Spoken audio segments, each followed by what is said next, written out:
Ei, Casares vai tomar no... Aí você já sabe o complemento. Protestos da torcida Gabriel Sá. O São Paulo vence pela primeira vez na temporada. Ufa, vencemos um jogo muito importante para o São Paulo Futebol Clube conseguir a vitória. E aí é o que a gente estava falando, né? A gente tem que tirar o banner, produção. O São Paulo venceu, né? Nada de intervalo, vencemos, né? O São Paulo venceu aí, então, por 1-0 o São Bernardo. Um jogo muito bom do São Paulo no sentido de entrega, de uma imposição física mesmo do time do São Paulo, e consegue vencer por 1-0 o São Bernardo. Me colocar na tela também aí, produção, pra gente falar um pouco deste jogo.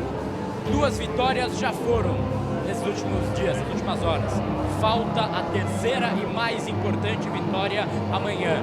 O São Paulo está livre desse presidente horroroso que tem. Venceu na Copinha 5-1, venceu por 1-0 hoje com garra, com raça e com o peso da camisa. Assim, não adianta, o jogo foi bonito? Não. O campo estava travado, encossado, mas o São Paulo testa um novo esquema, não tem tanto sofrimento assim defensivamente e consegue chegar na vitória. É um grande jogo por conta disso, por conta justamente dessa postura. A gente vai abaixar um pouco o ambiente aí para não pegar o som também, porque tá uma música alta, né? Quando vão protestar eles aumentam a música, é meio óbvio, né? Mas o presidente Casares, então, com esse posto que não o pertence, que a gente espera muito que caia amanhã. Para o São Paulo, importante demais a gente vencer o jogo de hoje. E o Danielzinho fez uma grande partida, vale a gente mencionar também, né? E o Hernan Crespo vale também esse parabéns. Cara, pro Danielzinho que fez bom jogo, pro Ferreirinha, mas pro Crespo. Variou o esquema tático e funcionou. São Paulo vence com raça São Bernardo 1-0, gol de Luciano, sempre ele que passou até o Friedenreich na história do São Paulo.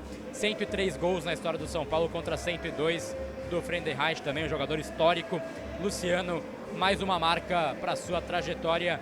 Vem aí Ricardo Senna com o nosso pós-jogo. Antes do Ricardo Senna, só pedir uma licença aqui, se me permite, de até fazer um comentário. Como o Gabriel Sá falou, né, foi a primeira vitória da semana, mas amanhã o São Paulo tem talvez uma necessidade de vitória até mais importante que a de hoje, porque para o São Paulo ter uma boa situação na temporada, no Campeonato Paulista, nas outras competições, depende muito do que vai acontecer amanhã.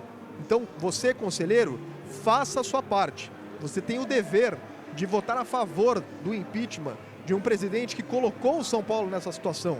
Ele pegou o clube endividado? Com certeza. Pegou o clube desorganizado? Sem dúvidas. Mas ele colaborou e muito para que essa situação ficasse praticamente insustentável. Ele foi um presidente que utilizou dessa desculpa de assumir o clube muito bagunçado como algo que talvez licenciasse-o para fazer tudo o que fez durante seu mandato. Um presidente que aumentou a dívida do São Paulo em quase R$500 bilhão.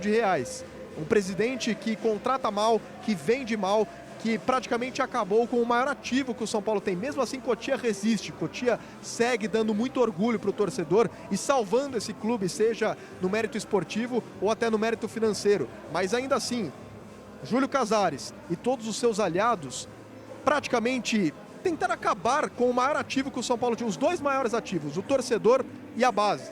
Então esse presidente, amanhã, o Conselho tem o dever de votar pelo impeachment. Caso ele não renuncie, caso ele realmente siga no comando até a votação de amanhã, o Conselho tem a obrigação de tirar o Júlio Casares como presidente do São Paulo, mas ainda sigo com a opinião de que ele deveria, no mínimo, ter a coragem, a decência de renunciar ao cargo.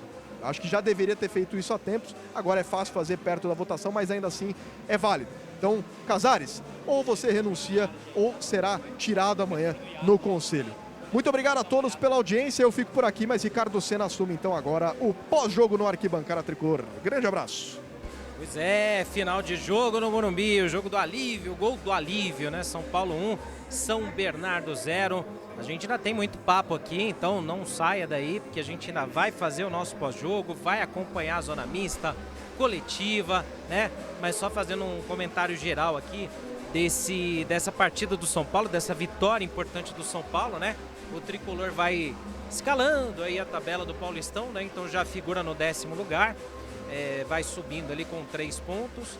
Tem um jogo importante, né, no domingo, mas vamos falar primeiro de hoje, né? São Paulo primeiro tempo é como eu falei, cara, é difícil da gente avaliar qualquer coisa, né? Com toda aquela situação do gramado, né? O gramado estava numa situação muito ruim, impedindo qualquer tipo de análise técnica do jogo. Então os dois times sofreram muito, mas o São Paulo, por ser mandante, era o time que estava buscando mais o jogo e com isso, claro, sofreu mais ali, apanhou bastante ali do estado do gramado. Para o segundo tempo, o São Paulo foi amplamente dominante. Amplamente dominante. São Paulo, não só pelas estatísticas de posse de bola e de tudo mais, mas o São Paulo foi amplamente dominante na partida como um todo, merecia o gol, mas faltava um pouco de capricho ali para aquele passe final, como eu falei em outro momento, para deixar alguém na cara do gol, para tentar um chute de longa distância, tentar surpreender o goleiro. Acho que faltou um pouquinho disso daí. Mas o São Paulo, sim, conseguiu dominar todas as ações da partida e faltava só consolidar essa evolução ali em gols. E aí as mudanças do Crespo fizeram um efeito. O São Paulo conseguiu ali ter os seus titulares, né, que hoje não estavam em campo, né, presentes ali para poder mudar o jogo, dar uma presença de área muito maior. Caleri, Luciano, a gente teve também ali o Bobadilla entrando para o meio de campo para tentar dar uma melhoria de passes ali, né, no meio de campo do São Paulo. E o Tricolor foi conseguindo dominar o time do São Bernardo. Precisava muito desse gol para a gente poder respirar, para a gente poder, dentro da própria partida, ter um desafogo, mas também para o decorrer do campeonato, né?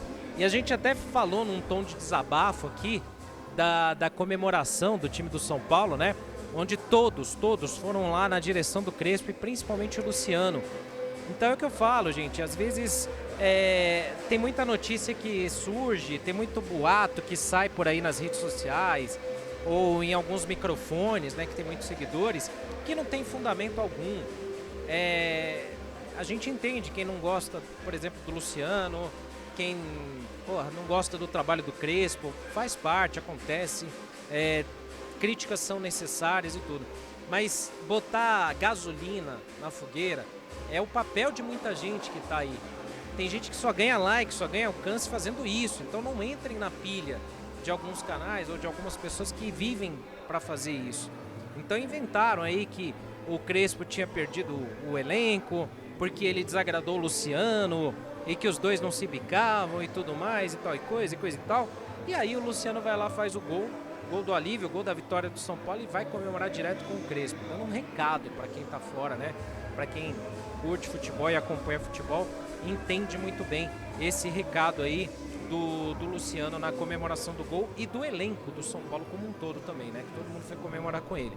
Aí dali em diante o São Paulo dominou a partida, tentou ampliar, poderia ter tido aquele pênalti, né? Acabou não sendo pênalti ali, né? No Ferreirinha, mas tá aí os 3 pontos aí do São Paulo de bom tamanho aí, porque era merecido. Se um time tinha que sair vitorioso hoje, era o São Paulo. Então, 2 vitórias importantes o São Paulo teve na noite de hoje. Na Copinha, 5-1 no Operário, avançando de fase, e a base lá com Alan Barcelos seguindo bem na Copinha, rumo ao título, se Deus quiser.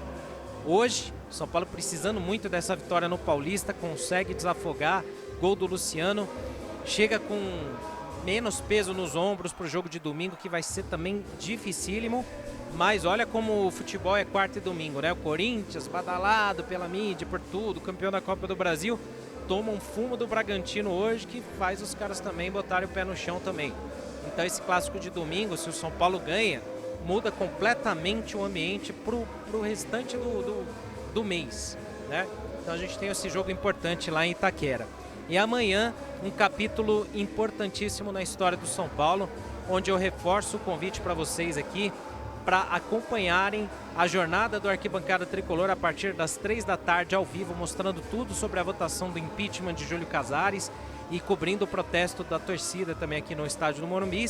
E caso você esteja em São Paulo e tiver possibilidade, venha protestar, venha se fazer vocal, venha fazer a sua voz ganhar alcance, porque a gente vai tentar te entrevistar. O microfone do Arquibancada vai estar aqui amanhã e a gente quer te ouvir, a gente quer ouvir o que o torcedor tem a dizer sobre todas as denúncias de corrupção e que amanhã pode ter aí o primeiro presidente da história do São Paulo sofrendo um impeachment. Então a gente vai acompanhar tudo isso.